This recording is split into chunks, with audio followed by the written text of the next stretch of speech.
cast my mind to Calvary, where Jesus bled and died for me. I see his wounds, his hands, his feet, my Savior on that cursed tree. His body bound and drenched in tears, they laid him down.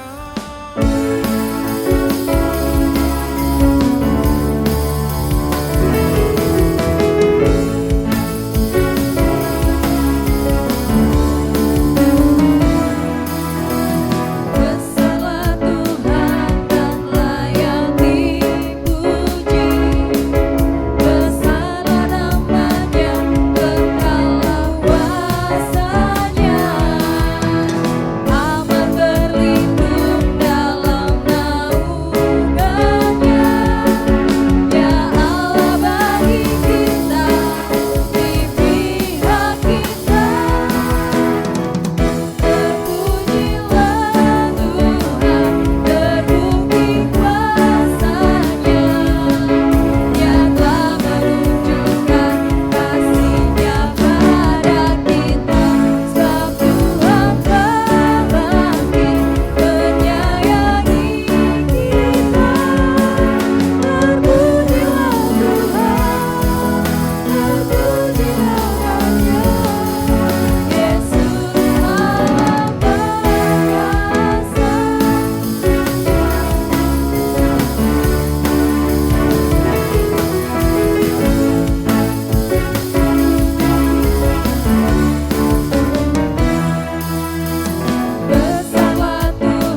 Shalom semuanya.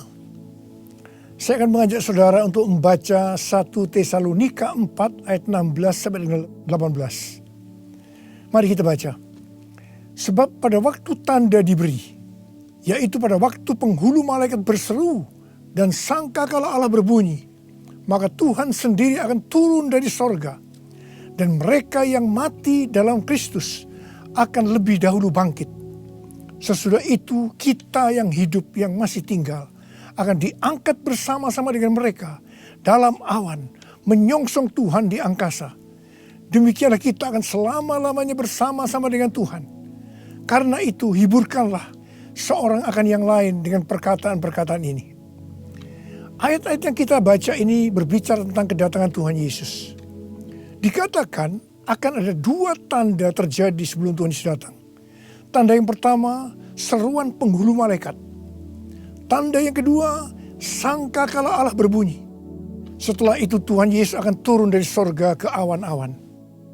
Ketika Tuhan Yesus datang di awan-awan, maka yang mati di dalam Tuhan, juga kita sebagai orang percaya yang masih hidup, akan diangkat untuk bertemu Tuhan Yesus di angkasa.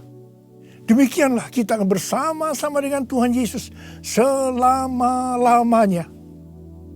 Kata diangkat dalam 1 Tesalonika 4 ayat 17 diambil dari bahasa Yunani harpazo yang memiliki padanan kata dalam bahasa Latin yaitu raptu, yang artinya diangkat terbawa atau diangkat ke atas.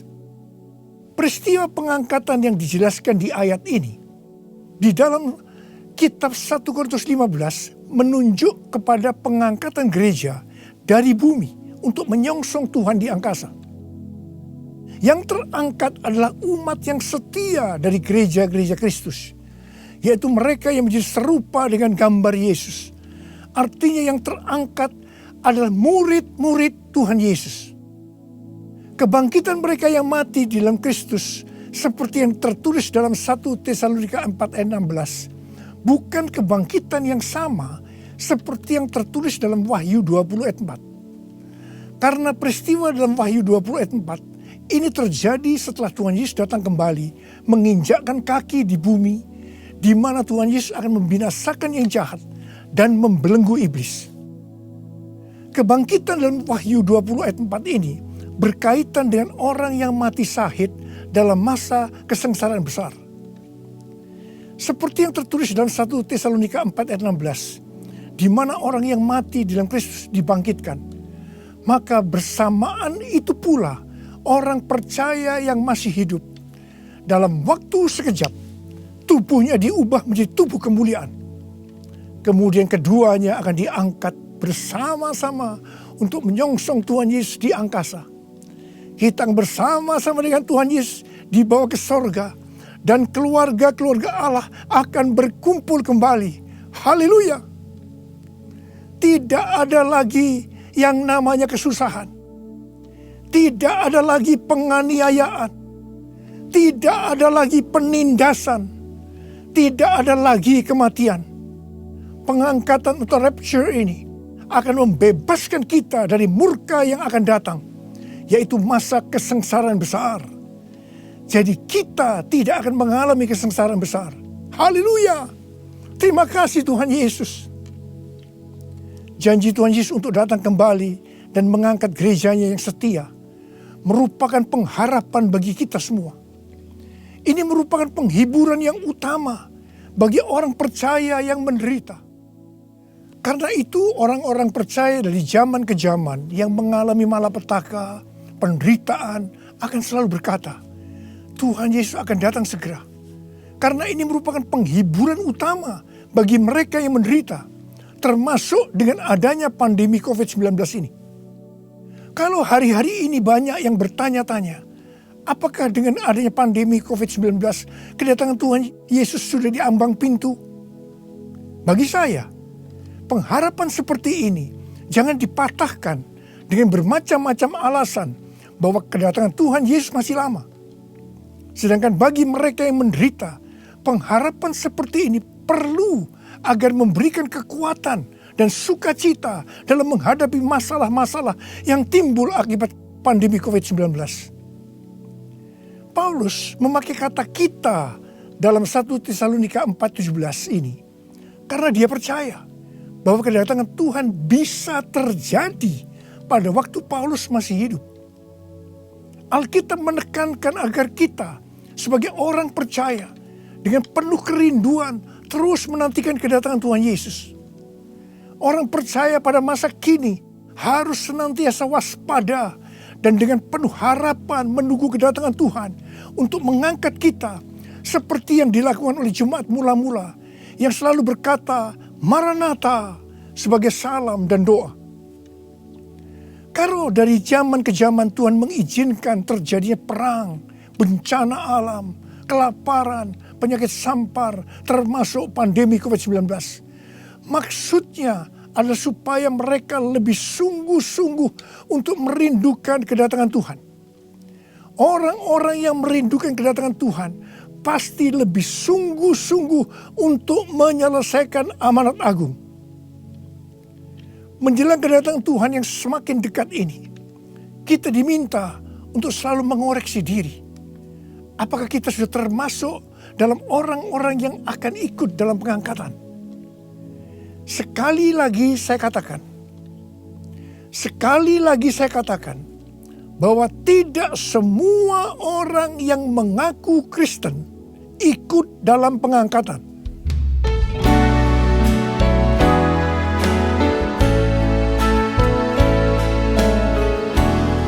Pujilah aku Tuhan,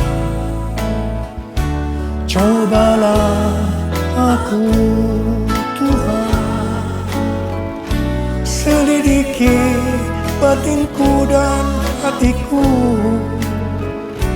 mataku tertuju padamu. Aku cinta padamu Tuhan, aku rindu hadirat-Mu Tuhan. Aku ingin selalu dekat padamu, menikmati kehadiran-Mu. Menyanyi Hosana bagi Rajaku yang duduk di tahta. Aku muliakan dan ku agungkan, Kau layak disembah, Kau layak disembah.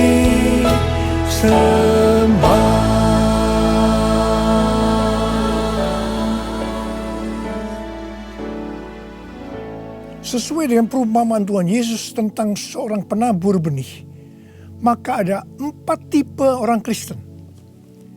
Orang Kristen tipe pertama diumpamakan dengan benih yang jatuh di tepi jalan dan datang burung-burung memakan habis benih itu.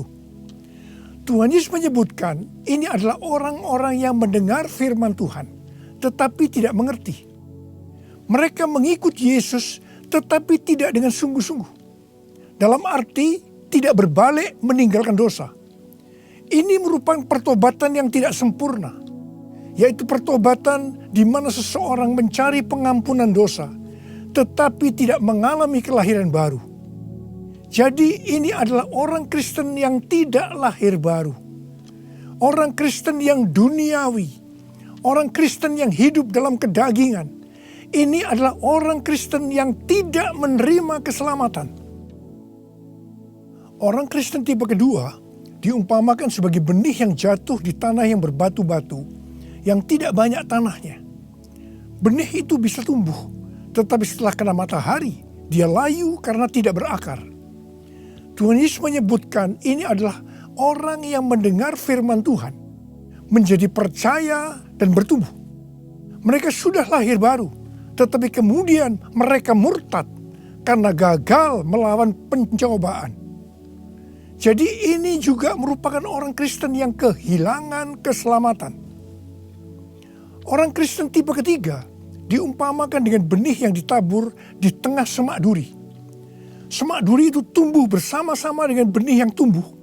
makin lama makin besar dan menghimpit benih itu sampai mati. Jadi tidak sempat berbuah. Tuhan Yesus mengatakan bahwa ini adalah orang-orang yang mendengar firman Tuhan dan bertumbuh. Tetapi dalam pertumbuhan selanjutnya, mereka terhimpit oleh kekhawatiran, tipu daya kekayaan, dan kenikmatan hidup, sehingga mereka tidak berbuah. Tuhan Yesus berkata dalam Yohanes 15 ayat 1 dan 2, "Akulah pokok anggur yang benar, dan Bapakulah pengusahanya. Setiap ranting padaku yang tidak berbuah, dipotongnya. Dan setiap ranting yang berbuah, dibersihkannya, supaya ia lebih banyak berbuah. Ranting yang dipotong akan jatuh ke tanah, lalu menjadi kering, dikumpulkan orang, dan dicampakkan ke dalam api, lalu dibakar. Jadi orang Kristen yang tidak berbuah akan kehilangan keselamatan." Kitab Wahyu 3 ayat 14 sampai dengan 22 merupakan pesan Tuhan Yesus kepada jemaat di Laodikia. Jemaat di Laodikia adalah jemaat yang kaya secara materi. Mereka berdagang emas, salep mata yang sangat terkenal, dan juga berdagang baju-baju. Dan mereka berkata, "Aku kaya, dan aku telah memperkayakan diriku, dan aku tidak kekurangan apa-apa." Tapi Tuhan Yesus berkata kepada mereka, "Aku tahu segala pekerjaanmu. Engkau tidak dingin dan tidak panas. Alangkah baiknya jika engkau dingin atau panas. Jadi karena engkau suam-suam kuku dan tidak dingin atau panas, aku akan memuntahkan engkau dari mulutku." Jadi, tipu daya kekayaan dan kenikmatan hidup akan membuat orang Kristen menjadi suam-suam kuku dan tidak berbuah. Itu akan dimuntahkan oleh Tuhan Yesus. Artinya mereka akan kehilangan keselamatan kalau mereka tidak bertobat. 1 Timotius 6 ayat 9 dan 10 berkata, "Tetapi mereka yang ingin kaya terjatuh ke dalam pencobaan, ke dalam jerat, dan ke dalam berbagai-bagai nafsu yang hampa dan yang mencelakakan, yang menenggelamkan manusia ke dalam keruntuhan dan kebinasaan. Karena akar segala kejahatan ialah cinta uang. Sebab oleh memburu uanglah beberapa orang telah menyimpang dari iman dan menyiksa dirinya dengan berbagai-bagai duka. Jadi hati-hati dengan tipu daya kekayaan dan kenikmatan hidup. Karena itu bisa membuat orang kehilangan keselamatan." Orang Kristen tipe keempat diumpamakan dengan benih yang jatuh di tanah yang baik. Benih itu tumbuh dengan suburnya dan berbuah. Tuhan Yesus berkata bahwa ini berbicara tentang orang yang mendengar dan menyambut firman Tuhan, lalu berbuah. Ada yang 30 kali lipat, 60 kali lipat, dan 100 kali lipat. Orang Kristen tipe ini akan menghasilkan buah roh, kasih, sukacita, damai sejahtera, kesabaran, kemurahan, kebaikan, kesetiaan, kelemah lembutan, dan penguasaan diri. Ini adalah karakter Tuhan Yesus. Orang Kristen tipe ini adalah mereka yang menjadi serupa dengan gambar Yesus, yaitu menjadi murid Tuhan Yesus. Saya mau mengajak saudara untuk memeriksa diri kita. Saya termasuk tipe orang Kristen yang mana ya? Apakah orang Kristen tipe yang pertama? Apakah termasuk orang Kristen yang tipe kedua? Apakah termasuk orang Kristen tipe yang ketiga? Atau apakah saya termasuk orang Kristen tipe yang keempat? Saya berdoa agar semua kita termasuk orang Kristen tipe yang keempat. Orang Kristen tipe yang keempat ini yang akan melihat Tuhan Yesus datang di awan-awan. Dan mereka akan ikut dalam pengangkatan. Ku mau seperti-Mu Yesus, disempurnakan selalu dalam segenap jalanku, memuliakan nama-Mu, memuliakan nama-Mu, memuliakan nama-Mu.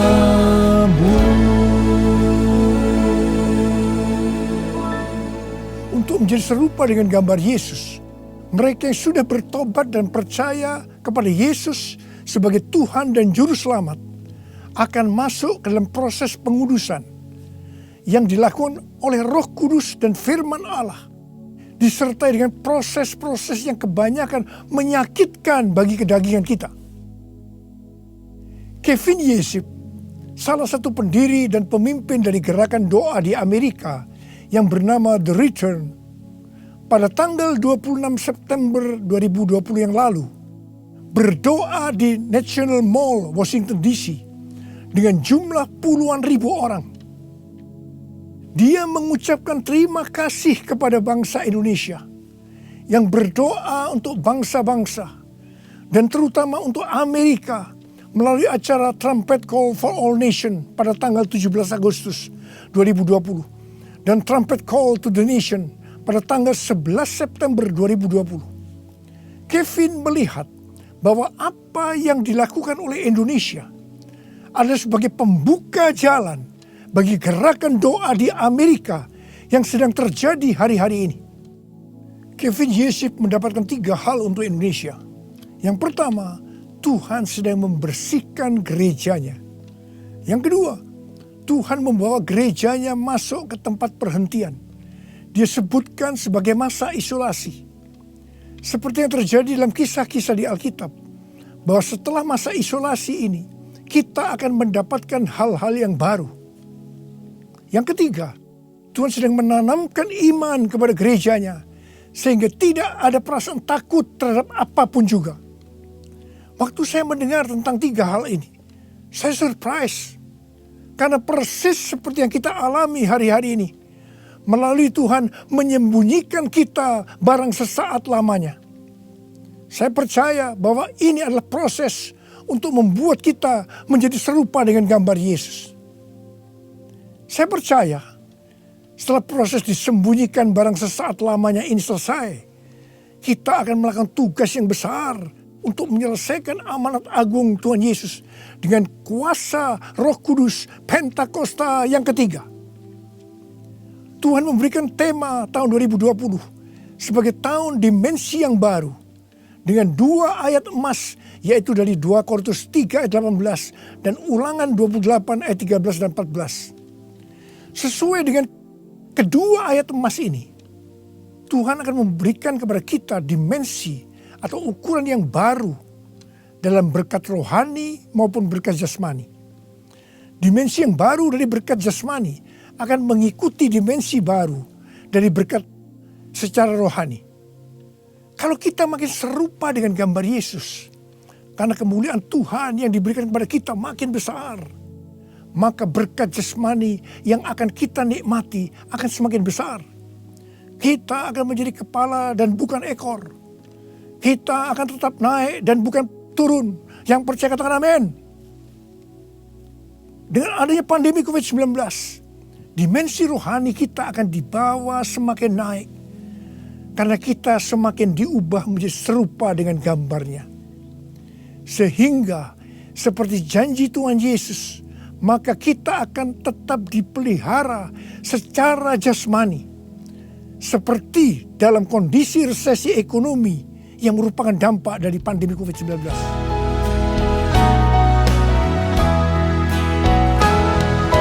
Aku percaya berkat-Mu atasku melimpah, kebajikan, kemurahan selalu mengikutiku. Ku puji, ku sembah Kau Tuhan. Ku puji, ku sembah Kau Tuhan. Ku puji, ku sembah Kau Yesus.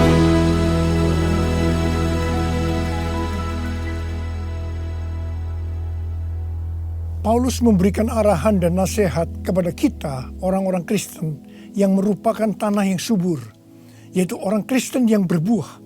Dalam 1 Tesalonika 5 ayat 1-22. Yang pertama terdapat dalam 1 Tesalonika 5 ayat 9 yang berkata, Allah tidak menetapkan kita untuk ditimpa murka, tetapi untuk beroleh keselamatan oleh Yesus Kristus Tuhan kita. Artinya pengangkatan akan terjadi sebelum murka Tuhan datang, yaitu sebelum kesengsaraan besar datang. Yang kedua, kita adalah anak-anak terang yang tidak tidur dan mabuk seperti mereka yang hidup dalam kegelapan. Tetapi kita senantiasa berjaga-jaga dan sadar. Yang ketiga, hormati orang yang mementor kita, yaitu yang mengarahkan dan menegur kita, juga yang menjadi bapa rohani kita. Yang keempat, kita harus selalu hidup dalam damai seorang dengan yang lain. Yang kelima, tegurlah mereka yang hidup tidak tertib. Hiburkan mereka yang tawar hati. Belalah mereka yang lemah. Sabarlah terhadap semua orang. Yang keenam, jangan membalas kejahatan dengan kejahatan. Hiduplah dengan baik dengan semua saudara seiman dan semua orang. Yang ketujuh, bersukacitalah senantiasa. Yang kedelapan, tetaplah berdoa. Yang kesembilan, mengucap syukurlah dalam segala hal, sebab itulah yang dikehendaki Allah dalam Kristus Yesus bagi kamu. Yang kesepuluh, jangan padamkan roh dan jangan menganggap rendah nubuatan-nubuatan. Orang yang meremehkan nubuatan akan memadamkan api Roh Kudus. Meskipun nubuatan tidak boleh dianggap rendah, tetapi juga tidak boleh diterima sebelum diselidiki dengan cermat.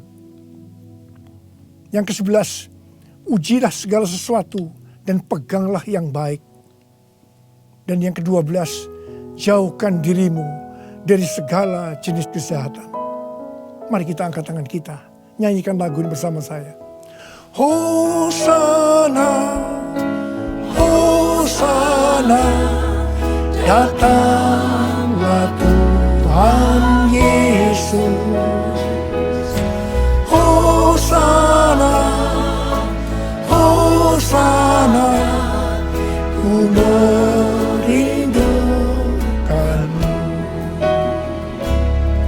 ku merindukanmu. Saya berdoa untuk saudara. Semoga Allah damai sejahtera menguduskan saudara seluruhnya. Dan semoga roh, jiwa, dan tubuh saudara terpelihara sempurna dengan tidak bercacat pada kedatangan Yesus Kristus Tuhan kita. Marilah kita yang percaya bahwa kita adalah tanah yang subur, yaitu kita yang berbuah, berkata bersama-sama, amin. Maranatha, datanglah segera ya Tuhan. Saudara dikasihi Tuhan, saya berdoa buat saudara. Mari angkat tangan saudara. Kita katakan bersama-sama, panggil nama Yesus. Yesus, Yesus, dengar doaku. Janganlah Tuhan lalui, berilah berkat-Mu. Sekali lagi. Yesus, Yesus, dengar doaku. Janganlah Tuhan lalui, berilah berkat-Mu.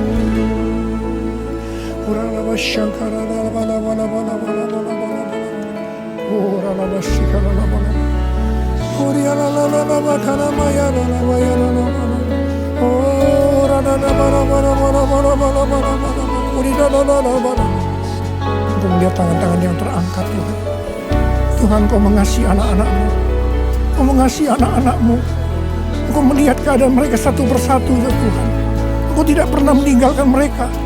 Mungkin mereka saat ini kebingungan, ada yang ketakutan, khawatir, ya Tuhan. Malah ada yang depresi. Tuhan, kasihani mereka, ya Tuhan. Mereka seolah tidak tahu apa yang harus diperbuat. Bapa, Kau memberikan kepada mereka damai sejahtera, Tuhan. Kau menolong mereka, ya Tuhan, di tengah-tengah pandemi COVID-19. Tidak ada yang sakit, ya Tuhan. Tidak ada yang berkekurangan. Semua dicukupkan oleh Tuhan, malah berkelimpahan dalam segala hal. Hamba berdoa buat anak-anak-Mu. Biarlah mereka berbuah-buah dengan lebatnya. Sehingga pada saat Engkau datang, mereka ikut diangkat bersama-sama. Dan bertemu dengan Engkau, Raja di atas segala raja, di awan-awan. Dan selanjutnya bersama-sama dengan Tuhan Yesus selama-lamanya. Terima kasih, Abba. Yesus, Yesus, dengar doaku. Janganlah Tuhan lalui,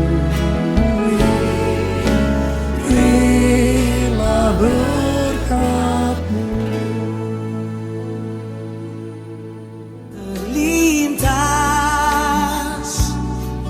Untuk kau tolak aku yang menusukmu. Sungguh relakan darahmu untuk menebus hidupku. Betapa mencintaimu dan pengorbananmu. Kasih-Mu sungguh terbesar, Kau rela disiksa untukku, disalib bagiku. Sungguh kasih-Mu termegah, betapa mencintaimu dan pengorbananmu. Kasih-Mu sungguh terbesar, Kau rela disiksa untukku, disalib bagiku. Sungguh kasih-Mu termegah untukku. Mari saudara-saudara, kita akan masuk ke dalam perjamuan kudus. Kita akan mengingat ayat ini. Sebab setiap kali kamu makan roti ini dan minum cawan ini, kamu memberitakan kematian Tuhan sampai Ia datang. Perjamuan kudus adalah perjamuan Tuhan Yesus sendiri. Setiap kali kita masuk dalam perjamuan kudus, Tuhan Yesus selalu berkata, biarlah ini menjadi peringatan akan aku. Karena itu mari, arahkan hati saudara kepada kebaikan Tuhan. Kita akan mengingat kebaikan Tuhan. Mari tundukkan kepala. Bapa, siapakah kami ini Tuhan sebelum kami mengenal Engkau? Kami semua orang berdosa. Upah dosa adalah maut, mati. Tapi Engkau yang tidak berdosa telah jadikan dosa oleh karena kami. Engkau harus turun dari surga mulia menjelma menjadi manusia untuk mati ganti kami dengan penderitaan yang luar biasa. Sungguh betapa baiknya Engkau ya Aba. Betapa baiknya Engkau ya Aba. Engkau jadikan kami sebagai anak-anak-Mu. Engkau tuntun, Engkau bela, Engkau lindungi. Engkau sembuhkan kami. Engkau hiburkan kami. Engkau juga tegur kalau kami salah. Itu Engkau ya Aba. Itu Engkau ya Aba. Saudara, Tuhan akan memberkati kita semua melalui perjamuan kudus. Tapi Tuhan mau kita makan dan minum dengan cara yang benar. Karena itu masing-masing sekarang berdoa. Lihat keadaan dirimu masing-masing. Introspeksi. Kalau ada dosa yang Tuhan ingatkan saat ini, langsung minta ampun. Langsung minta ampun supaya engkau diberkati oleh Tuhan. Tuhan, ampuni kami. Engkau melihat anak-anak-Mu semua yang saat ini sedang minta ampun padamu. Ampuni mereka ya Tuhan. Ampuni kami semua ya Tuhan. Ampuni anak-anak-Mu. Tuhan, terima kasih. Terima kasih ya Tuhan. Layakkan kami masuk dalam perjamuan kudus. Kami akan masuk dalam perjamuan kudus dengan hati yang penuh ucapan syukur. Dalam nama Yesus kami berdoa. Amin. Sekarang saudara, mari kita angkat roti di tangan kanan kita tinggi-tinggi. Sebab apa yang telah kuteruskan kepadamu telah aku terima dari Tuhan. Yaitu bahwa Tuhan Yesus pada malam waktu ia diserahkan mengambil roti. Dan sesudah itu ia mengucap syukur atasnya. Dia memecah-mecahkannya dan berkata, inilah tubuhku yang diserahkan bagi kamu. Perbuatlah ini menjadi peringatan akan aku. Saudara dikasihi Tuhan, bukankah roti yang kita pecah-pecahkan ini adalah persekutuan kita dengan tubuh Kristus? Mari kita makan dalam nama Yesus.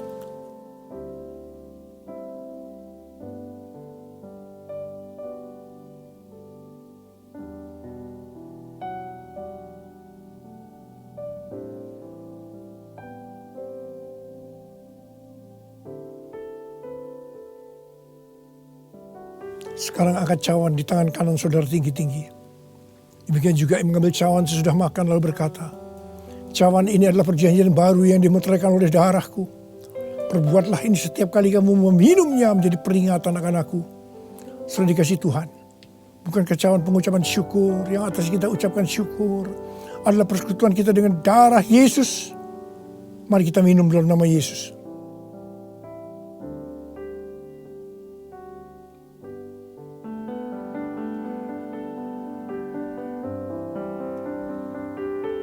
Ucapkan syukur dan terima kasih. Ucapkan syukur dan terima kasih dengan suara. Jangan diam. Katakan, Tuhan terima kasih. Tuhan terima kasih buat kebaikan-Mu ya Tuhan. Terima kasih ya Tuhan.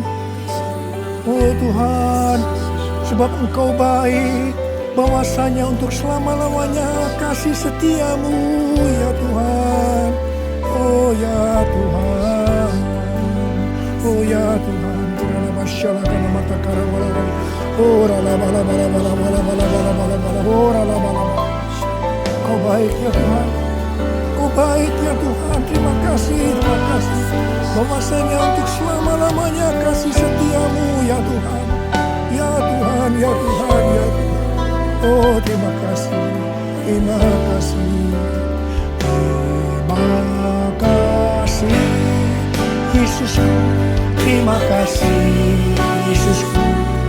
Puji syukur hanya bagi Tuhanku. Terima kasih Yesusku, terima kasih Yesusku. Puji syukur hanya bagi Tuhanku. Terima kasih.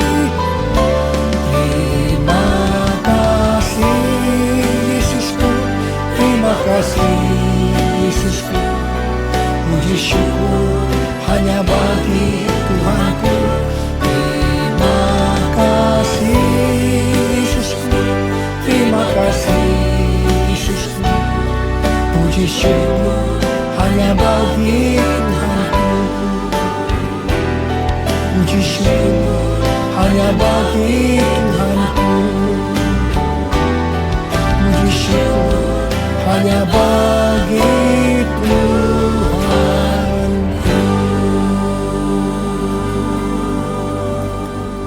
Terimalah berkat Tuhan, kasih karunia berlimpah-limpah daripada Allah Bapa dalam Anak yang tunggal Yesus Kristus. Persekutuan yang manis dengan Roh Kudus menyertai saudara sekalian mulai hari ini sampai terus datang menjemput kita di awan-awan dan bahkan sampai selama-lamanya. Yang percaya bersama-sama katakan amin.